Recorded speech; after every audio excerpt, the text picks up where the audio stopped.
Yuk jadi bagian dari dakwah kami. Dukung operasional dakwah dan sosial kami, raih pahala amal jariah yang terus mengalir sampai hari kiamat. Assalamualaikum warahmatullahi wabarakatuh. Alhamdulillah, wassalatu wassalamu ala rasulillah. Segala puji dan puja kehadirat Allah subhanahu wa ta'ala, juga salawat dan taslim kepada Nabi besar Muhammad sallallahu alaihi wa ala alihi wa sahbihi wasallam. Saudaraku seiman, semoga seluruh amal-amal perbuatan yang pernah kita kerjakan dari amal saleh dan juga yang sedang kita kerjakan, yang akan kita kerjakan, semuanya diterima oleh Allah SWT dengan pahala yang sempurna, dan semoga tidak terkecuali dari kesalahan dan dosa kita di masa lalu dan yang akan datang, kecil ataupun besar. Semoga Allah Subhanahu wa taala maafkan dan juga Allah ganti menjadi pahala. Begitu juga dengan kedua orang tua kita dan seluruh orang yang kita cintai tentunya. Dan kita berharap Allah memaafkan seluruh kesalahan muslimin dan muslimat, mukminin dan mukminat, dan juga hidup yang sudah meninggal. Juga teman-teman sekalian, kita selalu mendoakan negara kita agar menjadi negara yang aman, tentram, damai, seluruh umat Islam di bawah naungan ukhuwah Islamiyah. Semoga saja negara kita menjadi negara yang makmur, maju, dan juga menjadi contoh bagi negara-negara yang lain. Dan semoga Allah memberikan hidayah seluruh pemimpin wilayah di seluruh wilayah di negara kita ini, sampai kepada pemimpin tertingginya agar bisa menjalankan amanah dengan baik. Dan semoga Allah balas apa yang telah mereka lakukan dari kebaikan-kebaikan dengan pahala yang melimpah, dan juga Allah maafkan kesalahannya, dan juga semoga Allah subhanahu wa ta'ala menjadikan kita masyarakat yang selalu gotong royong bekerja sama sehingga menjadi komponen atau satu komponen yang saling mendukung satu sama yang lain. Allahumma amin. Dan juga teman-teman sekalian, kita jangan lupa saudara kita dimanapun mereka berada yang sedang tertindas, yang sedang tertimpa musibah, bencana. Semoga Allah subhanahu wa ta'ala ringankan mereka, Allah angkat permasalahan mereka, dan juga Allah gantikan dengan hal yang lebih baik tentunya. Allahumma amin. Seperti biasa teman-teman sekalian, di hari Rabu di siang hari pukul 13.00 waktu Indonesia Barat, kita akan melanjutkan bahasan bedah buku kita Riyadhus Shalihin tulis oleh Imam Nawawi rahimahullah. Dan kita akan masuk teman-teman sekalian bab baru pada kesempatan ini, bab ke-85 tentang bab menjaga rahasia. Subhanallah, ini salah satu ciri khas seorang muslim. Bagaimana mereka menjaga rahasia mereka pribadi dan juga menjaga rahasia-rahasia saudaranya muslim yang lainnya. Rahasia bukan untuk disebarluaskan, tapi rahasia justru untuk ditutupi. Kalau dia disebarluaskan, maka bukan lagi namanya rahasia. Ya. Rahasia adalah sesuatu memang yang kita tidak ingin orang lain mengetahuinya. Juga orang lain yang sedang memberitahukan kepada kita rahasianya tidak ingin juga dia atau kita, ya, setelah diberitahukan oleh dia tidak ingin kita menyebarluaskannya. Oleh karena itu teman-teman sekalian harus hati-hati sekali. Dan juga rahasia ini, walaupun orang yang sedang menceritakan kepada kita atau interaksi dengan kita tidak menyampaikan, tolong jangan disebarin ya misalnya, tetap saja kita bisa mengetahui ini rahasia atau bukan. Misal contoh, hubungan intim suami istri. Tidak boleh seseorang muslim dan muslimah menyebarluaskan hubungan tersebut, walaupun misalnya pasangannya tidak menyampaikan. Karena sudah jelas rahasia, dilakukannya di tempat yang tertutup, ya hanya mereka berdua tahu. Ya. Bahkan kadang-kadang kalau orang masih punya rasa malu tentunya dan punya iman, tidak mungkin dia membiarkan siapapun untuk menyaksikan dan melihat itu.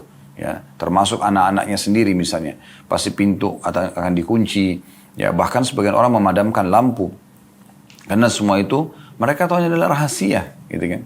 Begitu juga Anda kalau bekerja di sebuah perusahaan, tanpa perusahaan juga membahasakannya, data-data yang ada di dalam komputer Anda, ya data-data perusahaan semuanya itu adalah rahasia perusahaan. Anda harusnya tahu adabnya. Kalau Anda keluar pun dari perusahaan tersebut, itu adalah data-data rahasia yang tidak layak Anda untuk mengkonsumsinya di luar atau menyebarluaskannya. Dan begitu seterusnya, ya, rahasia negara misalnya. Nah, ini semua tidak boleh sama sekali disebarluaskan. Nah, ini sebuah bab khusus ya, membahas tentang masalah tersebut. Allah subhanahu wa ta'ala berfirman, ini diangkat dalil pertama oleh Imam Nawawi rahimahullah. Wa aufu bil ahd innal ahda kana mas'ula, dalam surah Al-Isra ayat 34.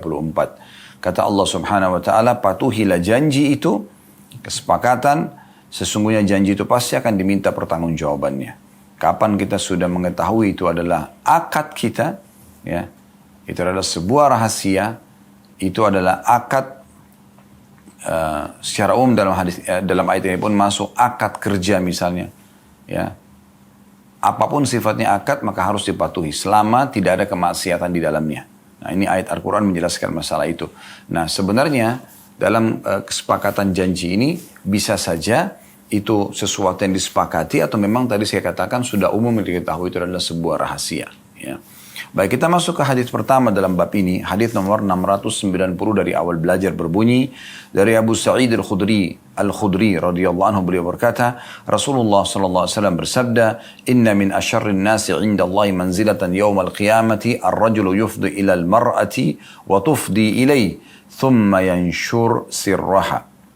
Atau thumma yanshuru sirraha. Hadis ini riwayat Imam Muslim. Terjemahannya, sesungguhnya di antara manusia yang paling buruk kedudukannya di sisi Allah SWT pada hari kiamat adalah seorang laki-laki atau suami yang telah mencampuri atau menggauli seorang wanita atau istrinya. Dan wanita itu pun mencampurinya, kemudian dia menyebarkan rahasianya. Hadis ini teman-teman sekalian, sebenarnya secara khusus ya bicara tentang masalah rahasia hubungan intim. Sebagaimana tadi saya sudah singgung di awal pembukaannya. Tapi teman-teman sekalian, dia masuk dalam umumnya rahasia. Ya. Apapun yang terjadi komunikasi, pembicaraan antara suami istri, itu sifatnya rahasia. Tidak perlu dijadikan sebagai konsumsi umum. Kecuali sifatnya itu adalah nasihat, petua, yang kira-kira bisa bermanfaat bagi orang. Tapi selain daripada ini, itu semua adalah rahasia yang harusnya dijaga tentunya. Ya, ini poin yang harus diperhatikan baik-baik. Tapi secara khusus saya katakan adalah hubungan intim. Ya. Hadits ini dimasukkan oleh umumnya ulama hadits dalam bab tentang larangan seorang suami dan istri menceritakan ya apa yang telah mereka lakukan satu sama yang lain. Nah, ini poin penting ya, berhubungan dengan masalah hubungan intim itu. Ini dikuatkan dengan hadits yang lain di mana Nabi SAW pernah berkata selepas sholat subuh kepada muslimin yang hadir pada saat itu, mungkin seseorang laki-laki di antara kalian dan perempuan juga menceritakan apa yang mereka lakukan dalam hubungan biologis. Maka Asma binti Yazid radhiyallahu anha mengatakan, benar ya Rasulullah, para laki-laki dan perempuan di Madinah melakukan itu. Ya, baik itu mereka berbangga-bangga atau mereka menjelekkan. Ya. Ada yang bangga, oh istri saya begini, oh suami saya begini. Atau mungkin dia menjelekkan, suami saya atau istri saya tidak memuaskan. Contoh. Maka kata Nabi SAW, jangan kalian lakukan itu. Karena perumpamaannya seperti syaitan laki-laki ketemu dengan syaitan perempuan di jalan, lalu kemudian mereka interaksi biologi sementara semua orang melihatnya. Ya. Anda sedang bersama dengan pasangan Anda, atau sudah tidak bersama lagi, karena perceraian misalnya, tetap itu rahasia Anda berdua. Atau rahasia kalian berdua. Tidak boleh sama sekali untuk diekspos dan diceritakan. Anda pun misalnya bercerai, atau pasangan Anda meninggal dunia, lalu Anda menikah lagi. Anda tidak boleh membahasakan, dulu pasangan saya itu begini dan begitu. Tidak perlu. Apa yang Anda harapkan dari pasangan Anda sekarang, Anda tinggal bahasakan baik-baik dengan dia. Dan insya Allah mudah-mudahan dengan niat yang ikhlas, dengan bahasa yang santun, akan lebih mudah membuat kebutuhan Anda terpenuhi. Nah, ini poin yang perlu digarisbawahi. Baik teman-teman sekalian, hadits ini memberikan gambaran dan pelajaran kepada kita. Yang pertama adalah tentang ya, haramnya hukumnya seorang suami ataupun seorang istri menceritakan rahasia ranjang mereka. Ya. Karena di sini dikatakan inna min asyarrin nasi 'indallahi manzilatan yaumal qiyamah. Ini kan ancaman. Sesungguhnya orang yang paling buruk kedudukannya di sisi Allah SWT pada hari kiamat adalah ini. Suami dan istri yang sudah saling bercampur, sudah melakukan interaksi biologis, lalu mereka menyebarkan rahasia ranjang tersebut. Nah, ini poin yang perlu digarisbawahi. Walaupun itu sifatnya kelebihan ya. Walaupun sifatnya kelebihan. Ada efek-efek negatif. Kalau seandainya seorang suami, Allah Subhanahu wa Ta'ala karunia dia istri yang sangat memuaskan dia, ya, dengan gerakannya, dengan suaranya, dengan rayuannya, ya, dan segala macam. Kemudian dia dengan bangganya cerita dengan teman-temannya, istriku itu begini dan begitu. Anggaplah di depan dia ada 4-5 orang laki-laki teman-teman dia, yang mungkin salah satu di antara mereka atau semuanya bahkan istri mereka tidak lakukan itu. Ini banyak sekali efek sosialnya. Efeknya secara kejiwaan juga besar sekali. Dia akan merasa, oh kok istri saya tidak buat ini? Kemudian bisa saja dia bicara sama istrinya.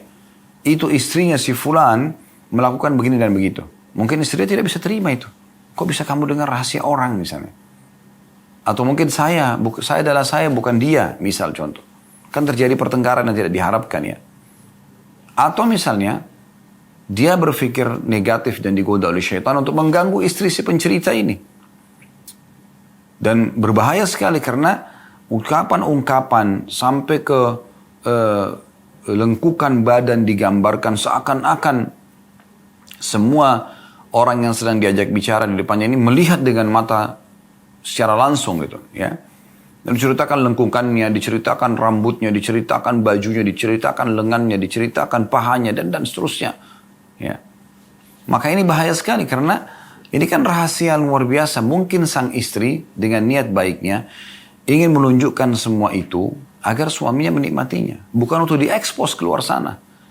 Maka tentu saja nanti laki-laki hidung-hidung belang ini akan bisa menggunakan ya dan mengemas bahasa-bahasa itu seakan-akan mengetahui rahasia si wanita ini. Dan akhirnya terbukalah pintu-pintu syaitan dan terjadi perselingkuhan misalnya. Bahkan lebih jauh daripada itu bisa terjadi pemerkosaan dan ini bahaya sekali. Begitu juga sebaliknya, kalau kita beri contoh kalau seorang wanita, Allah karuniai dia seorang suami yang sangat memuaskan dia. Masya Allah semuanya dia puas dari sisi biologis. Sampai dia betul-betul ya udah tidak bisa mengucapkan dengan kata-kata karena suaminya selalu ya memuaskan dia dari semua sisi yang dia harapkan. Kelembutannya, ya, gerakannya, harumnya dan seterusnya. Maka dia pun menceritakan pada 4-5 orang teman-teman wanitanya. Yang kebetulan mungkin salah satu atau semuanya di antara mereka suaminya tidak seperti itu. Apa yang terjadi? Mungkin tadi salah satu di antara mereka atau mereka akan berbicara pada suami mereka, itu suaminya temanku buat begini dan begitu. Suaminya dia akan marah. Kok kamu tahu tentang rahasia suaminya orang lain? Dan bisa kemana-mana nih. Ya, bahasa yang bisa jadi pertengkaran. Atau malah sebaliknya. Mereka yang digoda oleh syaitan dan tidak punya keimanan atau kurang keimanannya akan menggoda suami si pencerita ini. Terjadilah perselingkuhan. Ya. Dan dia akan menggunakan 1001 jalan ya, untuk menggoda suami si pencerita tadi. Ini kan efeknya bahaya sekali. Jadi selain daripada perbuatan tersebut dosa, karena dia akan menjadi orang yang paling buruk di sisi Allah SWT pada hari kiamat. Dan kita tahu dunia ini sebentar kita akan lalui dan kita semua akan menuju ke hari kiamat. Hampir setiap sholat ya, kita membaca Maliki Yaumiddin, Raja hari ya, pembalasan, hari kebangkitan. Rukun iman kita yang kelima kita yakin ada hari kiamat. Dan hari kiamat orang berharap selamat.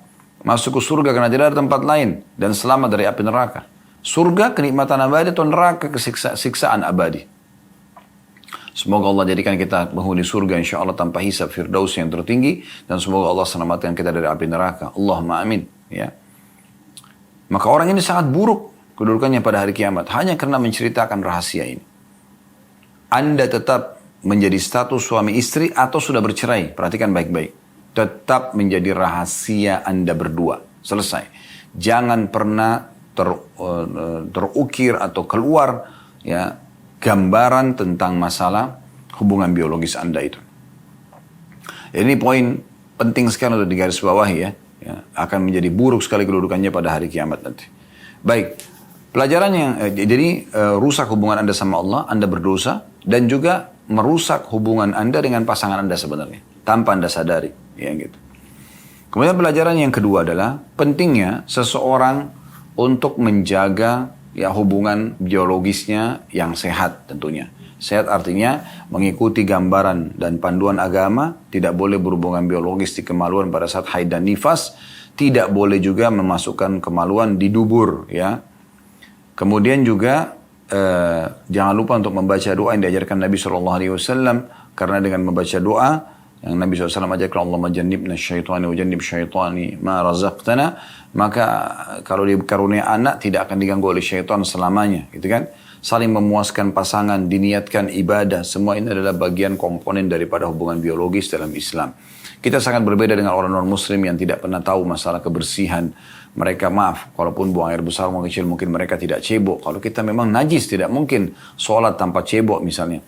Kita juga tidak akan mungkin menggauli darah haid dan darah nifas sementara Allah SWT mengatakan yas'alunaka 'anil mahid qul huwa adzan fa'tazilun nisaa fil mahid dalam surah Al-Baqarah surah nomor 2 ayat 222 yang artinya ditanyakan kepada Muhammad tentang haid juga nifas masuk dalamnya.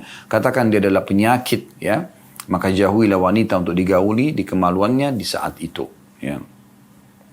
Kalau sudah suci itu tidak apa-apa ya. Dan tentu boleh saja istimta' atau menikmati dengan cara lain. Tapi cara lain ini adalah maksudnya tidak boleh meletakkan kembali di kemaluan. Kata Aisyah radhiyallahu anha, Nabi SAW kalau ingin menggauli kami sementara kami sedang haid, maka beliau menyuruh menguatkan kain di daerah kemaluan kami atau daerah tempat keluarnya haid, kemudian beliau menggauli kami. Cari kepuasan gitu kan. Nah itu dibolehkan. Nah, tapi ini semua adalah rahasia tentunya. Dan bagaimana seseorang menjaga itu dengan baik. Karena syaitan akan berusaha merusak rumah tangga mulai dari rusaknya hubungan biologis itu. Karena subhanallah kalau hubungan biologis ini baik, maka akan baik rumah tangga itu. Artinya yang lain bisa mudah untuk dilalui. Tapi kalau ini rusak maka akan sangat mengganggu ya hal-hal yang lain dalam rumah tangga itu. Jadi bagaimana seseorang menjaga ini dengan poin-poin yang sudah kami sampaikan tadi. Baik, kita akan masuk teman-teman sekalian hadis yang kedua dalam bab ini, hadis nomor 691. Tentu sekarang kita akan pindah ke poin lain berhubungan dengan contoh menjaga rahasia. Kalau tadi kan hubungan intim yang disebutkan ya. Ini hadis tentang yang disebut diriwayatkan oleh Abdullah bin Umar radhiyallahu anhuma, anna Umar radhiyallahu anhu hina ta'ayyamat ya.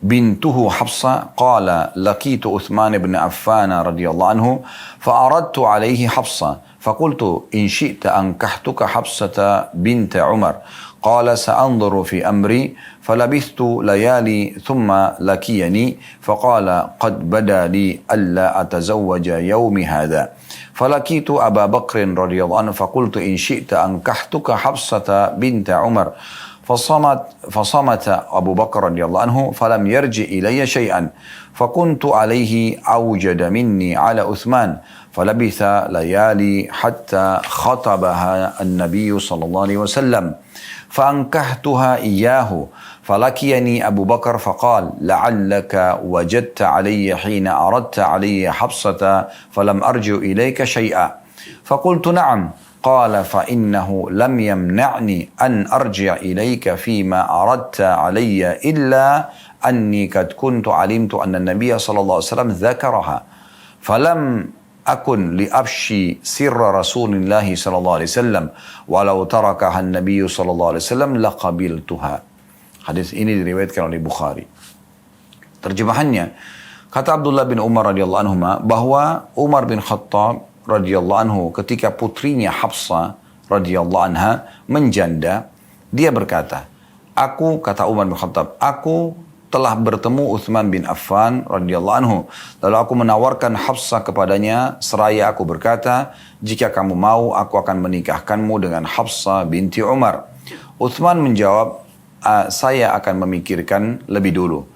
Selang beberapa hari dia menemuiku lalu berkata, saya sudah memutuskan untuk tidak menikah pada saat ini. Kemudian aku pun menemui Abu Bakar radhiyallahu anhu, maka aku berkata, jika kamu menghendaki, aku akan menikahkanmu dengan Hafsah, putri Umar. Maka Abu Bakar radhiyallahu anhu terdiam, tidak menjawab sedikit pun. Aku lebih marah dalam kurung jengkel karenanya daripada penolakan Uthman. Lewat beberapa hari kemudian, Hafsah pun dipinang oleh Nabi SAW. Maka aku pun menikahkannya dengan beliau. Kemudian Abu Bakar menemuiku lalu mengatakan, barangkali, hai Umar, kamu marah kepadaku saat kamu menawarkan Hafsah kepadaku, dan aku tidak menjawab sedikit pun. Maka aku pun menjawab, iya. Lalu Abu Bakar berkata, sesungguhnya tidak ada yang menghalangiku untuk menjawab tawaranmu, kecuali karena aku telah mengetahui bahwa Nabi SAW menyebut-nyebut Hafsah. Aku tidak ingin membuka rahasia Rasulullah SAW. Seandainya Nabi SAW meninggalkannya, tentu aku sudah menerimanya. Hadits ini atau riwayat ini teman-teman sekalian mulia sekali ya. Kita bisa lihat bagaimana ya kisah yang cukup panjang dan pelajaran yang cukup banyak yang bisa kita ambil tentunya dari riwayat ini. Saya akan langsung masuk ke faedah dari hadits dan sekaligus insya Allah seakan-akan kita menjelaskan atau mensyarah daripada hadits ini. Faedah pertama dari hadits adalah bolehnya seorang muslim untuk menawarkan anak perempuannya ke laki-laki soleh. Ya. Jadi kalau dia melihat ternyata ada laki-laki yang layak untuk jadi anak mantunya, untuk menjadi suami anak perempuannya, maka jangan dia ragu untuk menawarkannya.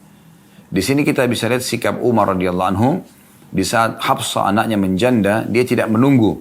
Dia langsung ya setelah masa iddahnya lepas ya atau lewat, maka dia menawarkan kepada orang-orang terbaik dari umat ini. Yang pertama ditawarkan adalah Uthman bin Affan. Ada alasannya tentu radhiyallahu anhu.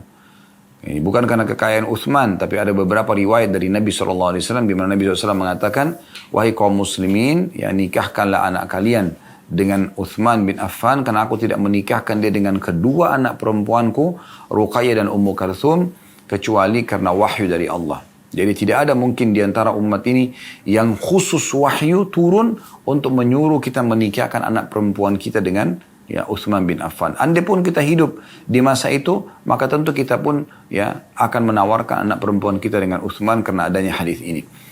Lalu kemudian Uthman menolak pada saat itu, kemudian ditawarkanlah kepada Abu Bakar, dan Abu Bakar pun terdiam, belum memberikan jawaban tentunya, dan sudah dijelaskan dalam hadis ini, karena memang Nabi SAW sudah menyebut-nyebut Hafsah. Tapi pelajaran pertama yang bisa kita ambil, bagaimana seorang muslim boleh, ya bahkan satu hal yang sangat positif, untuk sibuk mencarikan jodoh yang baik, laki-laki soleh untuk anak perempuannya.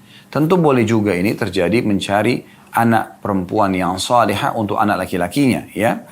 Jadi memang ini poin penting bagi sebagian atau bagi orang tua, karena sebagian dari orang tua tidak peduli dengan masalah ini. Dia membiarkan anaknya memilih sendiri, dan akhirnya kalau anaknya soleh atau salihah, pasti dia akan juga menuju ke sana. Tapi kalau tidak, maka mungkin dia akan ya terpengaruh dengan teman-temannya dan mencari pasangan yang tidak layak sama sekali untuk menjadi panduan hidup. Hanya sekedar tertarik secara fisik, hanya karena sekedar suka-sukaan, atau naudzubillah mungkin ada yang hamil duluan sebelum nikah ya. Maka ini hal-hal yang sangat negatif. Oleh karena ini pelajaran penting sekali. Bagaimana sosok orang tua, ibu dan ayah tidak melepas anaknya sampai bahkan dalam pernikahannya. Dan bukan hanya sekedar pada saat dia gadis dan bujang. Tapi di sini kasus Hafsah adalah sudah menjanda. Ayahnya, walihnya sibuk untuk mencarikan orang-orang saleh. Ya.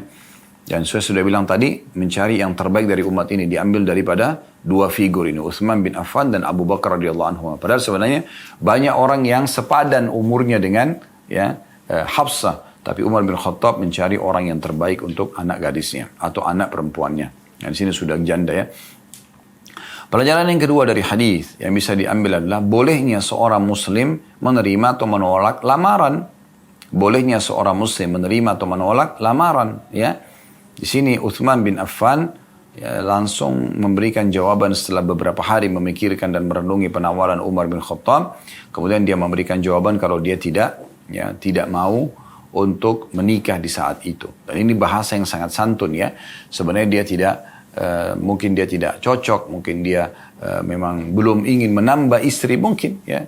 Walaupun poligami terjadi pada masa itu ya, dan memang umum terjadi di kalangan para sahabat. Yang di saat itu Uthman bin Affan punya istri, Abu Bakar punya istri, dan Hafsah ditawarkan oleh Umar bin Khattab untuk anaknya untuk menjadi melalui hidupan poligami ya. Jadi di sini bolehnya seorang muslim menolak lamaran ya. Kemudian pelajaran yang ketiga yang bisa diambil adalah bolehnya seseorang mendahulukan poligami dari monogami. Karena Umar bin Khattab menawarkan anaknya Hafsah untuk poligami. Ya. Dia lihat maslahat dan mudaratnya. Karena banyak orang kadang-kadang berpikir, tidak, anak saya lebih baik nikah sama bujang saja. Gitu kan. Padahal sebenarnya belum tentu bujang lebih baik daripada orang yang sudah beristri. Gitu kan. Yang penting tentunya orang yang layak dan saleh. Gitu kan. Juga punya transparansi dalam masalah pernikahannya. Ya. Bukan tentu sembunyi-sembunyi ya. Ini juga pelajaran. Pelajaran yang keempat yang bisa diambil adalah bolehnya ya, seseorang atau harusnya seseorang untuk menjaga rahasia saudaranya muslim. Ya. Dan ini jadi pelajaran kita bagaimana sikap Abu Bakar radhiyallahu anhu. Rupanya sebelum dia ditawarkan oleh Umar bin Khattab agar menikahi Hafsah, karena pada saat kalau itu Abu Bakar siap pada saat itu, maka dinikahkan langsung oleh Umar. Gitu kan. Bisa langsung jadi istrinya. Tapi Abu Bakar tidak berbicara apa-apa. Kenapa? Ada alasannya disebutkan dalam akhir hadis ini. Karena dia mengatakan Nabi SAW menyebut Hafsah. Nah, perlu kita garis bawahi, penyebutan Nabi SAW terhadap nama seorang wanita, itu berarti beliau ingin menikahinya. Gitu kan? Jadi di sini Hafsah kasusnya. Karena disebutkan Hafsah berarti pernah penyebutan tentang masalah akan menikah. Dan terbukti betul. Beberapa hari saja lewat dari diamnya Abu Bakar, maka Nabi SAW pun menikahi Hafsah. Dan di sini alasan Abu Bakar kenapa dia tidak ingin memberikan jawaban kepada Umar, karena dia sudah tahu lamaran Nabi akan datang.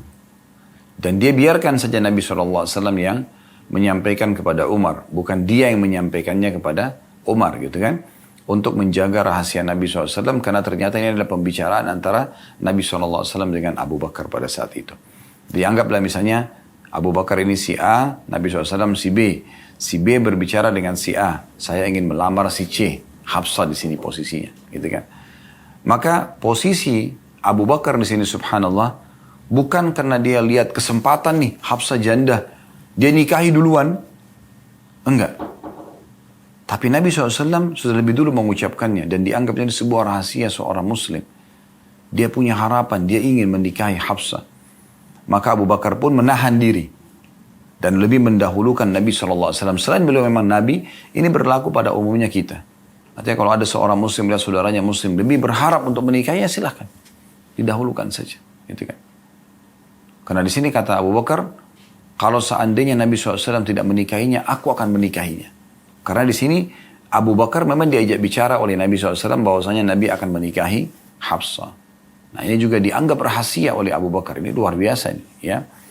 Karena memang Nabi berbicara hanya dengan Abu Bakar tentang akan melamar Hafsah. Jadi bukan malah menunggangi keadaan dan kesempatan ini justru untuk ya menikahi Hafsah. Padahal sebenarnya Umar memang sedang menawarkan kepada Abu Bakar. Ya. Tentu memang di sini karena Nabi SAW posisinya sangat mulia ya. Tapi kita bisa, kita pun mungkin kalau sedang berhadapan dengan hal yang sama dengan Abu Bakar, kita pasti akan dahulukan Nabi SAW. Bahkan anak-anak kita pun kita akan nikahkan dengan Nabi SAW. Tetapi yang pelajaran bisa kita ambil, selain Nabi SAW, kalau ada seorang Muslim dan saudaranya Muslim mengatakan, saya ingin melamar si Fulan, itu dia punya, anaknya si Fulan misalnya, dia punya anak gadis, saya dengar anaknya soleha, anaknya begini dan begitu, saya rasa cocok. Si A bicara sama si B dengan ini, si B nggak boleh menunggangi keadaan di sini, karena ini sudah rahasia, dia sudah bicara. Lalu kemudian karena dia tahu, oh sana punya kelebihan, dia lamar duluan. Enggak, dia berikan kesempatan saudaranya Muslim, karena ini seakan-akan sebuah rahasia, gitu kan. Dan dia boleh saja melamar kalau memang saudaranya ini batal, ya Allahu a'lam. Baik teman-teman sekalian, kita melanjutkan 2 buah hadis yang tersisa dalam bab ke-85 ini, masalah menjaga rahasia. Dan kita akan langsung bacakan saja hadis ketiga dalam bab ini dan urutan 692 dari awal belajar, ya. Yang berbunyi dari Aisyah radhiyallahu anha, beliau berkata, "Kunna azwajun Nabi sallallahu alaihi wasallam 'indahu fa'aqbalat Fatimah radhiyallahu anha tamshi ma tukhti'u mishyatuha min mishyati Rasulillah sallallahu alaihi wasallam shay'a." فلما رآها رحب بها وقال مرحبا بابنتي ثم أجلسها عن يمينه أو عن شماله ثم سارها فبكت بكاء شديدا فلما رأى جزعها سارها الثانية فضحكت فقلت لها خصك رسول الله صلى الله عليه وسلم من بين نسائه بالسرار ثم أنت تبكين فلما قام رسول الله صلى الله عليه وسلم سألتها ما قال لك رسول الله صلى الله عليه وسلم قالت ما كنت لأبشي على رسول الله صلى الله عليه وسلم سره فلما توفي رسول الله صلى الله عليه وسلم قلت عزمت عليك بما لي عليك من الحق لما حدثتيني ما قال لك رسول الله صلى الله عليه وسلم فقالت أما الآن فنعم أما حين سارني في المرة الأولى فأخبرني أن جبريل كان يعارضه القرآن في كل سنة مرة أو مرتين وأنه أعرضه الآن مرتين وإني لا أرى الأجل إلا قد اقترب فاتق الله واصبري فإنه نعم السلف أنا لك فبكيت بكائي الذي رأيت فلما رأى جزعي سارني الثانية فقال يا فاطمة أما ترضون أن تكوني سيدة نساء المؤمنين أو سيدة نساء هذه الأمة فضحكت ضحك الذي رأيت. Terjemahannya, kata Aisyah radhiyallahu anha, kami para istri Nabi SAW berada di samping beliau suatu hari. Tiba-tiba Fatimah radhiyallahu anha datang berjalan. Cara berjalannya tidak berbeda sedikit pun dengan Rasulullah SAW. Maksudnya cara jalan Nabi SAW.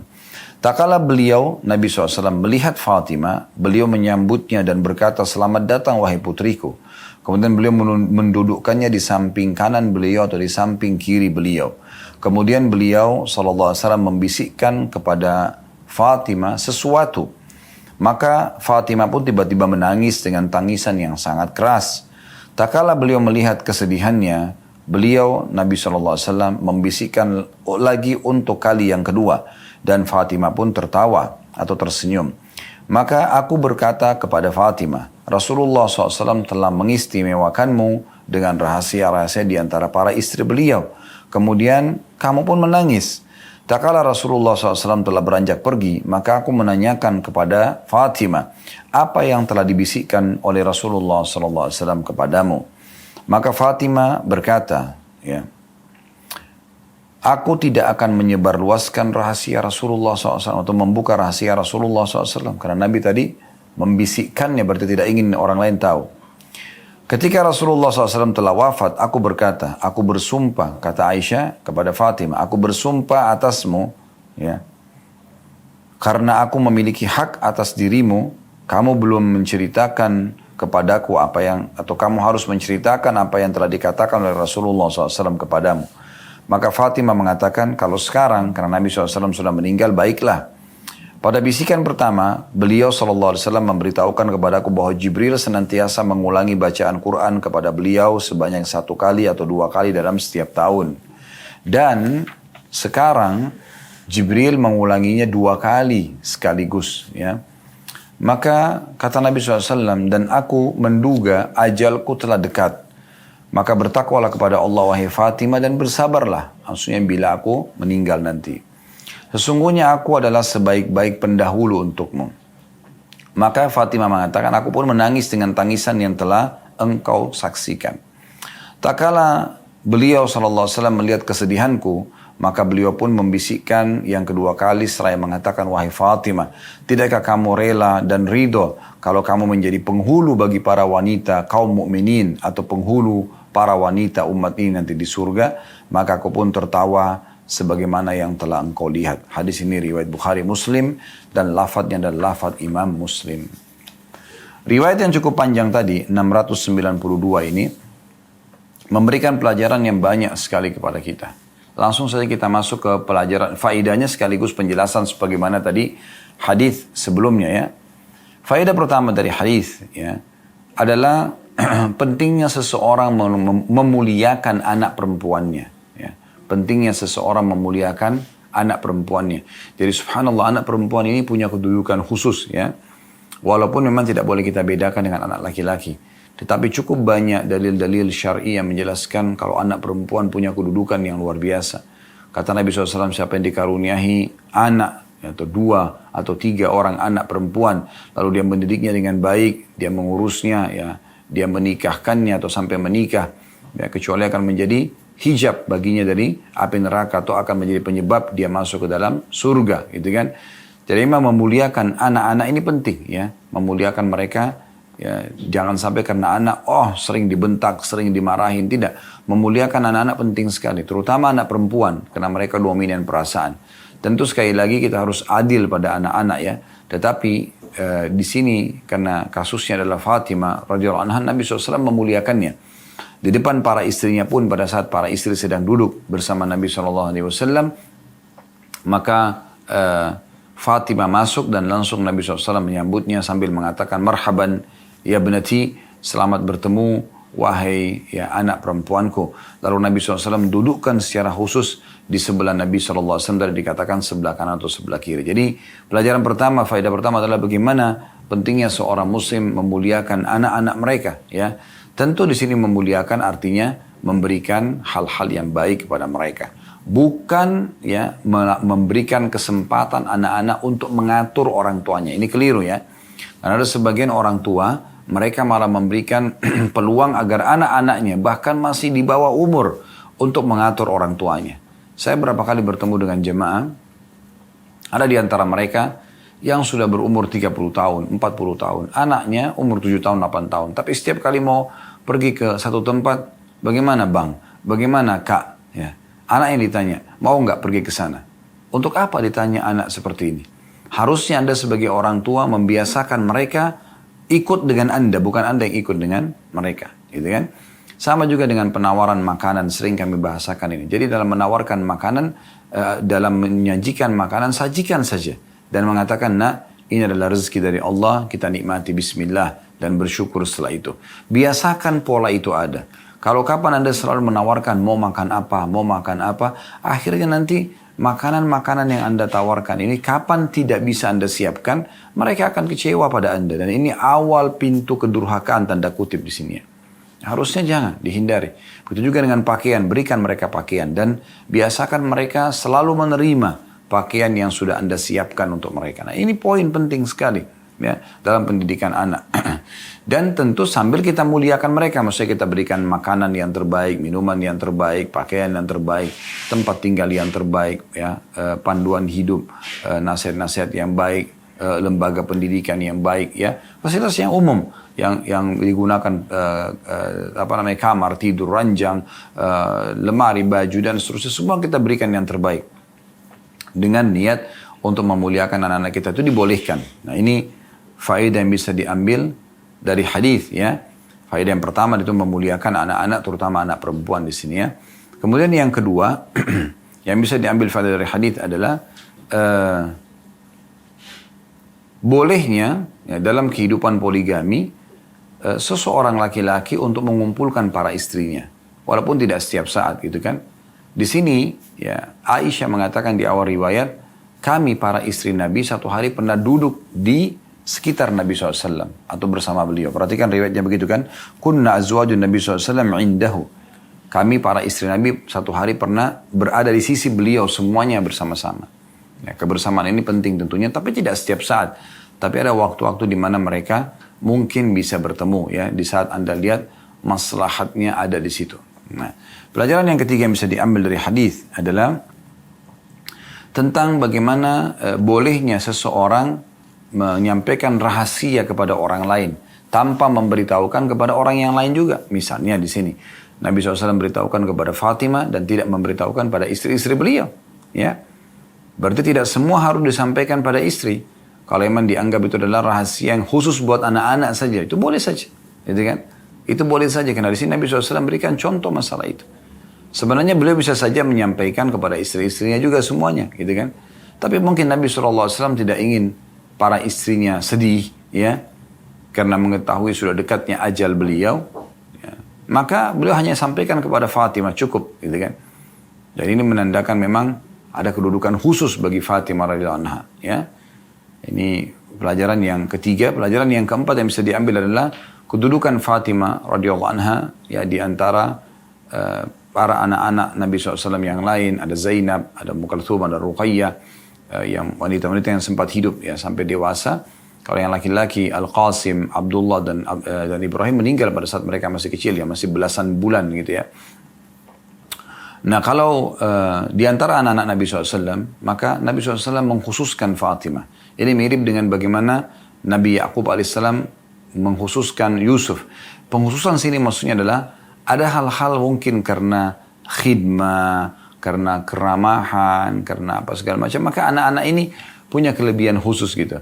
Maka Nabi SAW menyampaikan kepada Fatimah hal ini dan tidak menyampaikan pada istri beliau. Padahal sebenarnya bisa saja disampaikan mumpung kumpul semua, ya langsung disampaikan. Dari sini dibisikkan khusus kepada Fatimah karena alasan banyak itu. Di antaranya mungkin karena agar Nabi SAW ya, ingin menunjukkan tentang hukum bolehnya menyampaikan rahasia begini dengan anak, juga supaya mungkin para ummahatil mukminin tidak bersedih ya karena mengetahui Nabi SAW sudah dekat ajalnya, kedudukannya Fatimah sendiri secara pribadi untuk ditunjukkan tentunya dan seterusnya.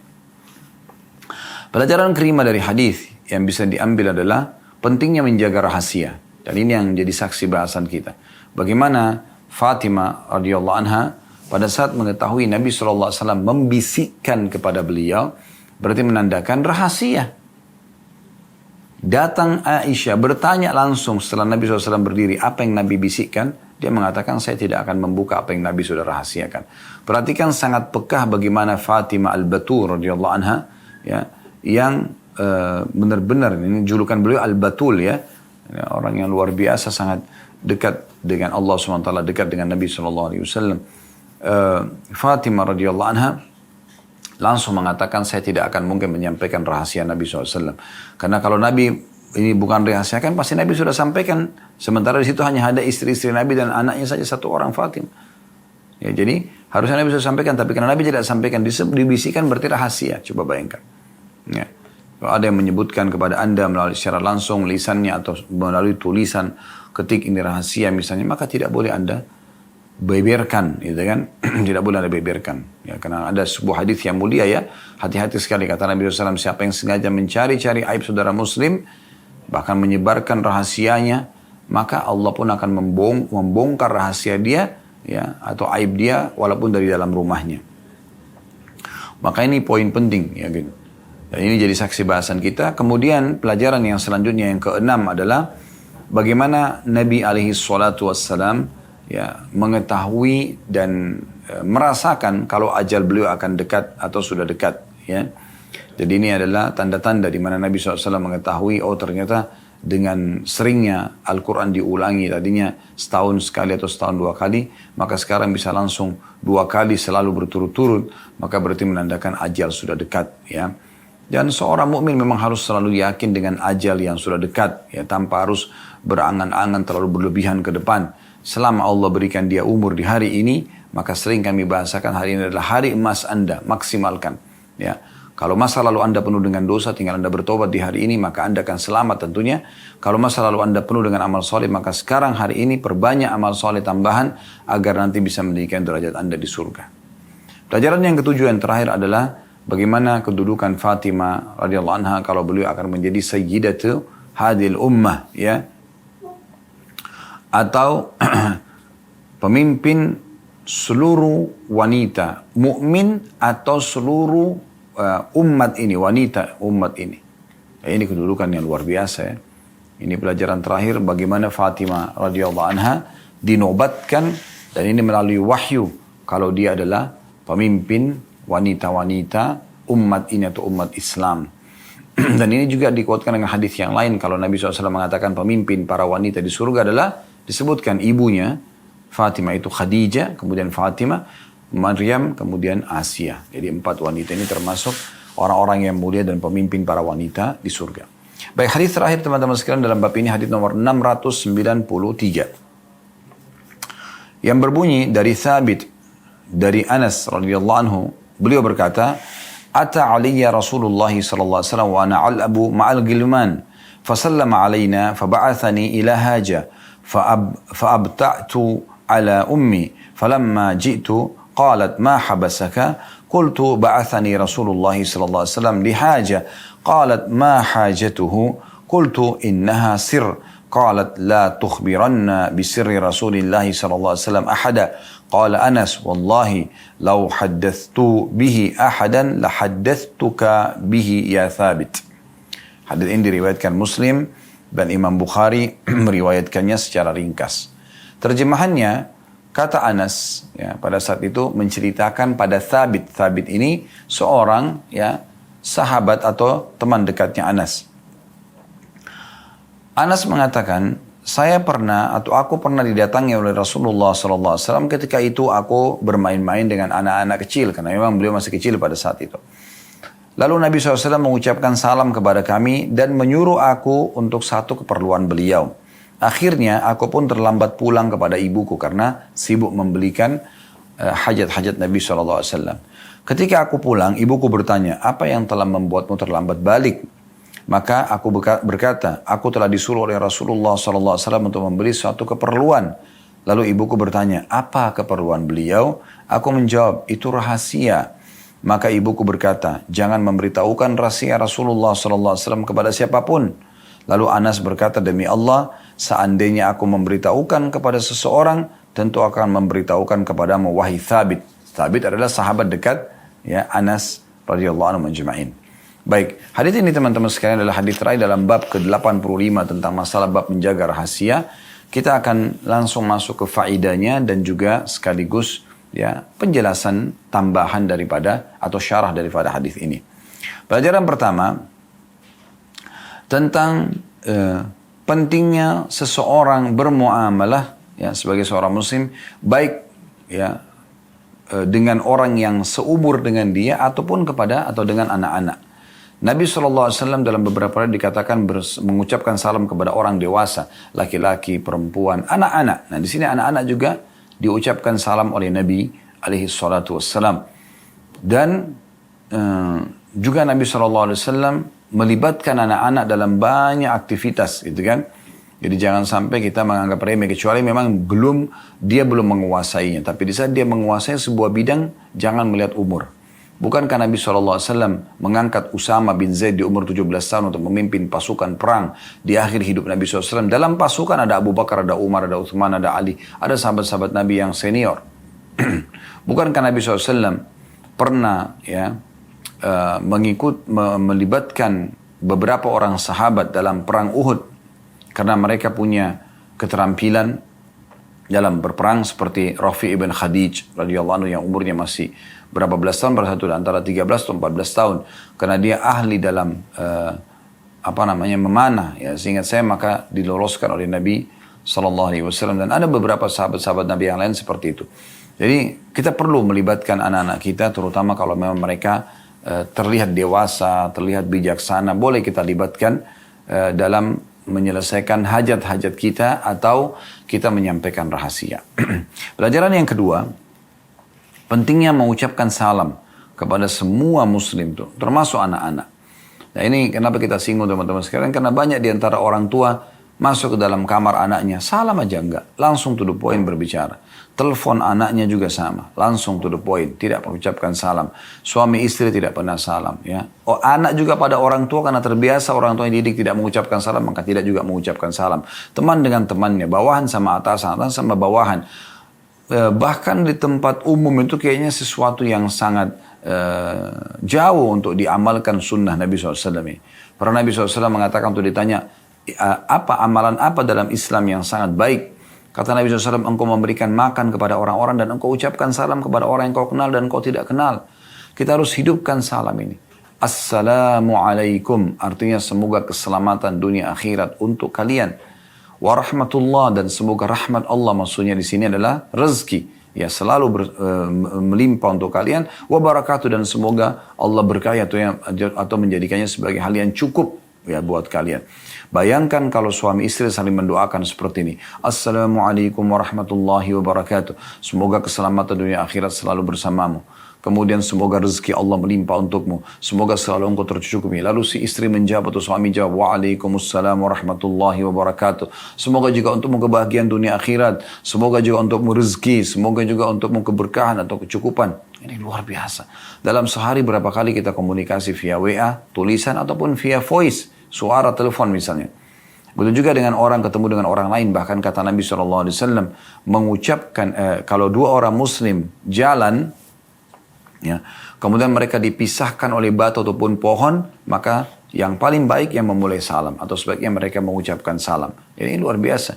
Berarti bayangkan kalau kita lagi jalan, ya, mungkin di situ ada beberapa pohon yang kita lewatin. Berarti berapa kali kita ucapkan salam. Kan begitu.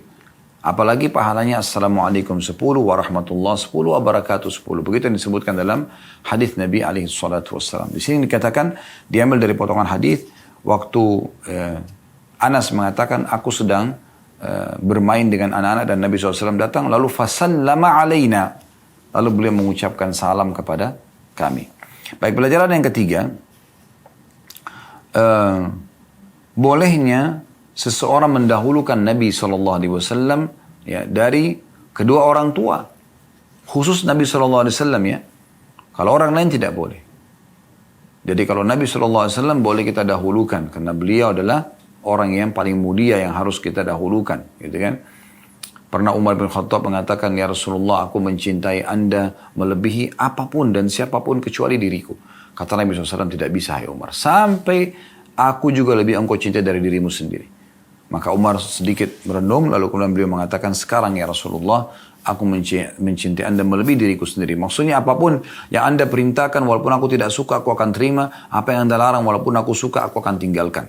Ya, maka kata Nabi SAW, sekarang hai Umar. Maksudnya sekarang baru imanmu itu bisa sempurna. Ya. Di sini bagaimana Anas bin Malik telat kembali ke ibunya. Lalu kemudian, dan itu dikarenakan dia menyelesaikan hajat Nabi alaihi salatu wassalam. Pelajaran selanjutnya yang keempat yang bisa diambil adalah bagaimana seseorang penting untuk menjaga rahasia, ya. Dan di sini diambil pelajaran bagaimana imannya juga, ya. Ibunya Anas, ya. Anas bin Malik ini ibunya wanita yang mulia, ya. Kalau anda sudah tahu, alhamdulillah. Kalau belum tahu, namanya atau julukannya Ummu Sulaim atau julukannya Rumaisa atau Gumaisa radhiyallahu anha. Ini salah satu wanita yang dijamin masuk surga. Dia yang membawa Anas ibn Malik anaknya ke Nabi SAW dan meminta agar Nabi menjadikannya sebagai pembantu. Dan Anas ibn Malik menjadi pembantu 10 tahun di rumah Nabi SAW. Anas inilah yang meriwayatkan hadis yang mengatakan, saya menjadi pembantu di rumah Nabi SAW 10 tahun, dari umur 9 tahun sampai 19 tahun. Belum pernah saya temukan Nabi SAW berkata kasar ataupun memukul para istri dan pembantunya. Jadi ini luar biasa gitu. Memang ini ibu dan anak yang luar biasa, ya. Dua-duanya Allah karuniai kemuliaan karena berbuat baik pada Nabi SAW. Di sini, ya, ibu ini sebagai posisi ibu. Tapi pada saat anaknya mengatakan inilah rahasia Rasulullah, maka langsung dia menimpali dengan keimanannya. Hai anakku, hai Anas, jangan pernah engkau membuka rahasia Rasulullah SAW. Dan terakhir pelajaran yang bisa kita ambil yang kelima mungkin, ya, adalah pentingnya seseorang menjaga rahasia selama dia hidup, ya. Bagaimana di sini Anas bin Malik mengatakan, hai Thabit, kalaupun saya akan ceritakan rahasia yang Nabi suruh beli atau ada hajat Nabi itu, maka engkau adalah orang yang paling layak untuk aku ceritakan. Artinya aku tidak akan ceritakan. Dan disuruh dijaga, ditutupi selama hidup. Dan kalau orang itu sudah meninggal dan itu dianggap adalah satu kebaikan, boleh kita sampaikan karena Fatimah menyampaikan apa yang Nabi SAW bisikkan setelah Nabi SAW meninggal dunia. Allahu alam. Ini bahasan kita insyaAllah. Kalau benar dari Allah, kalau ada salah dari saya mohon dimaafkan. Subhanakallahumma bihamdika. Asyhadu an la ilaha illa anta astaghfiruka wa atubu ilaik. Wassalamualaikum warahmatullahi wabarakatuh.